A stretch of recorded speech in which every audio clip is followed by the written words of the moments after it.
Joining me now is Senator Gary Peters, Democrat from Michigan. Thank you for being here, Senator. Always a pleasure to be with you.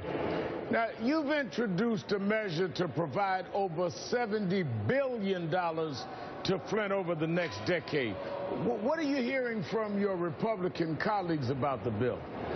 Well, the bill that we just introduced that you're referencing really deals with water infrastructure all across the country and deals with the problem of lead. Certainly a significant problem in Flint, but we know it is a problem in communities all across this country as well. But our specific legislation that we're working on to help Flint is one in which we tried to get in the energy bill. Unfortunately, we had a Republican blocking us from doing that, but we now are looking at a new path, hopefully to be able to move that forward in the weeks ahead.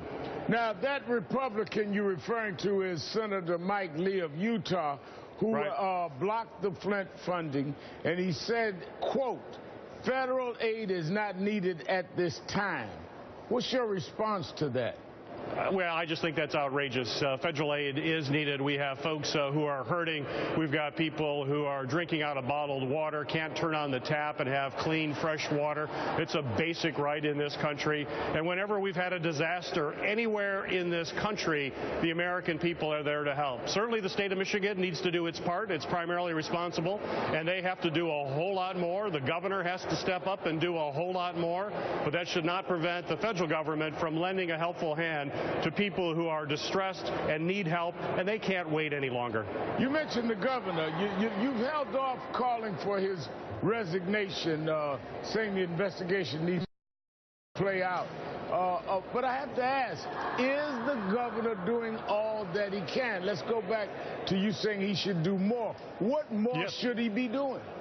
They need to be taking out those pipes. They've got lead service pipes. They've got to be pulled out quicker. They've got to have resources also for long-term funding. You know, my concern is about the residents of Flint over many decades. This is a long-term problem. This is not going to go away in a few months, particularly the children who've been impacted. You've got to have a future fund that's funded to make sure those resources are going to be there for many, many years. Now, we saw this week 3 people indicted on criminal charges, and the State Attorney General of Michigan says that it is going further. The case is not over. Should this give any confidence to the people of Flint that justice will be done?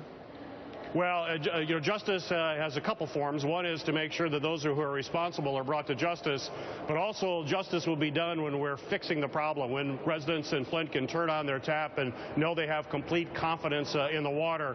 And justice is about knowing that the children who have been poisoned are going to have long-term fund to help them, and seniors and everybody. So that's got to be our primary focus. What about some kind of compensation for those that have incurred medical expenses, that'll have permanent damage for their children? Yes, clearly people need to be held accountable criminally or otherwise, but that does not deal with the cost that has been incurred at no fault of their own from many of the thousands of citizens in Flint that have been impacted by this.